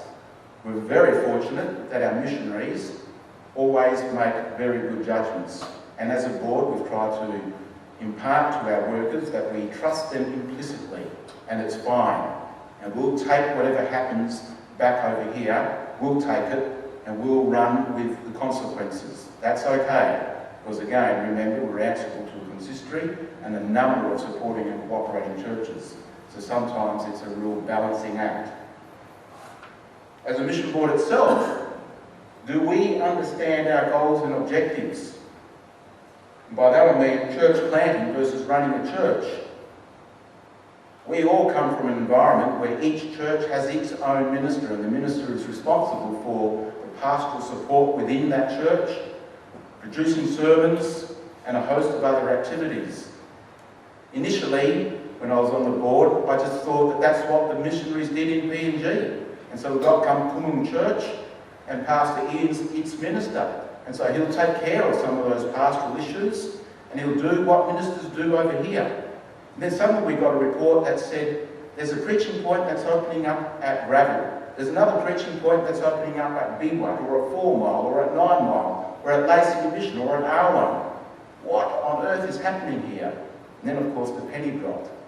Very thankful that the Lord helped us to understand our missionary is there not to support one church, but to plant many churches. And it's good to know that the entire mission board is totally at one with that. And we have slowly been able to educate our various consistories that that's the way we move forward in these things. It's not about staying in the one area. In fact, the sooner that our missionaries can get out of Kamkumung, the more we know that we're being successful. What about the place of education? Pastor Ian spoke about the Living Waters School. How much is that a mission board responsibility? Our task is the planting of churches, but we know our Reformed fathers spoke very highly and very dearly about the need for Reformed education. So as much as we can be told by consistories and supporting and cooperating churches that education is not the matter, yet we know that if we want the churches to proceed and to grow, education is the matter. And so we need to take that on board, and we need, again, to find the right balance. Whether we've got that, we don't know just yet. There's an impatience on the home front about Kamkumon Church, still not instituted. You've been there for over 20 years. What's happening?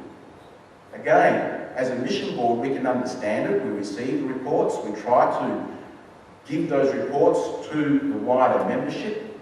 But I've also come to learn not all reports are read. Often aren't read. And so we do a lot of work in trying to get the information out there, but if they're not read, no one understands what's happening. And of course there is different cultures, as Reverend Peenema pointed out in his address. So you have a clash of cultures within the church at the beginning, with West Papuan people and the local individuals.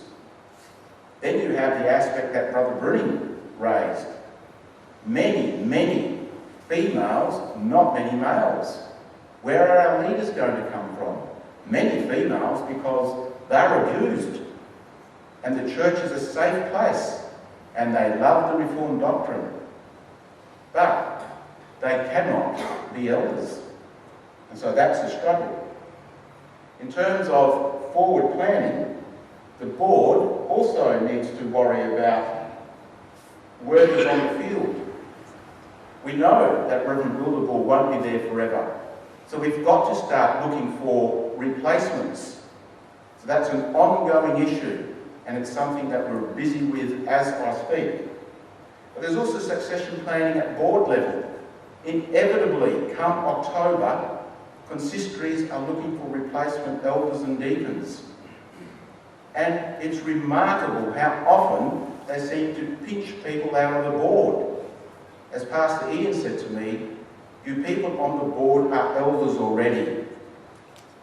You're taking care over us. Just say that to your consistory. And there's a lot of truth in that. There's lots of meetings, and there's a lot of time and a lot of energy that is spent.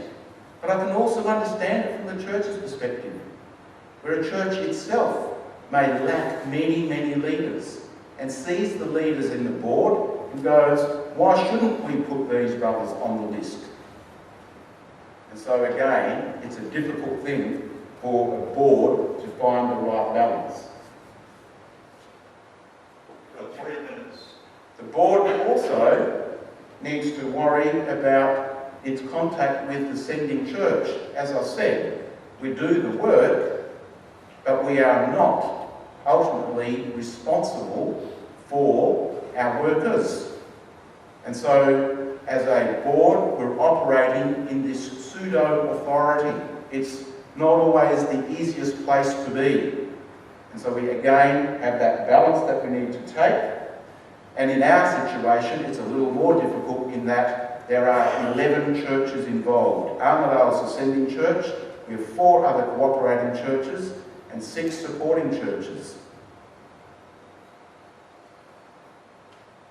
Budgets need to be presented, and you know what it's like. The minute you raise funds and the need for so many dollars per communicant member, questions are asked, so it needs to be presented well. Contact with the RCBC. I'm very, very thankful that our last synod accepted the invitation to become sister church with RCNZ. The Reformed Church Bible College in Port Moresby was run by 3 church federations: Canada, Australia, and the Reformed Churches of New Zealand. And there was a stage where that caused considerable angst amongst ascending and cooperating churches. As mission board, we knew it was important, and we never ever deviated from that course, regardless of what the consistories were saying. We were prepared to take the argument, and there were arguments, believe you me, very deep and very intense. And I sit back now and think, why on earth did we ever argue about that?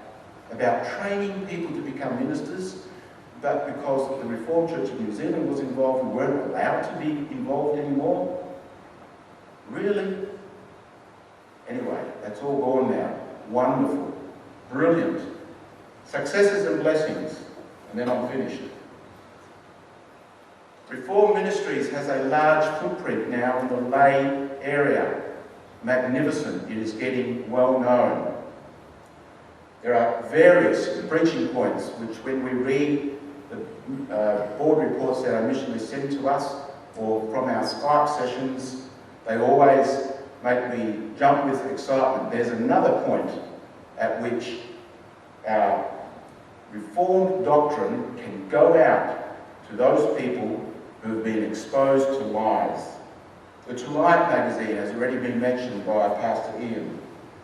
And then education, as also has already been mentioned.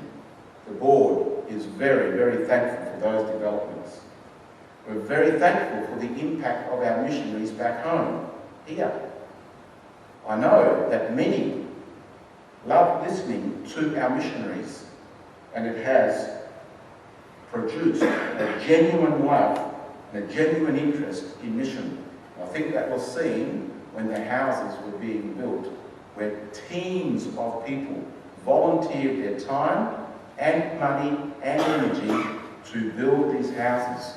What an amazing project, and I think it did a lot for the cause of mission within the metro churches and in Albany and even in Tasmania. We're very pleased that finally the land could be acquired. That indeed, as Pastor Ian mentioned, was a huge amount of work. In fact, no wonder he's gone grey. The torturous arguments that were had over that land, I know Brother Arkaboon was heavily involved, and Brother Ed Arkaboon and Pastor Ian, and I very carefully left it just to those two, because I knew if I got involved, it would only cause me to lose way too much sleep over that issue. And then finally, the other huge blessing that we see is the establishment of our own compound, where we were able to build those 3 houses and in a sense have our own little spot there in Lay that we can say, and this is ours, and from here we go out. And we pray that the Lord indeed will bless the work as we go out, and that He will bless us as board as we provide support and give encouragement and direction to our workers on the field, and at the same time get the right information back to our sending church. Thank you.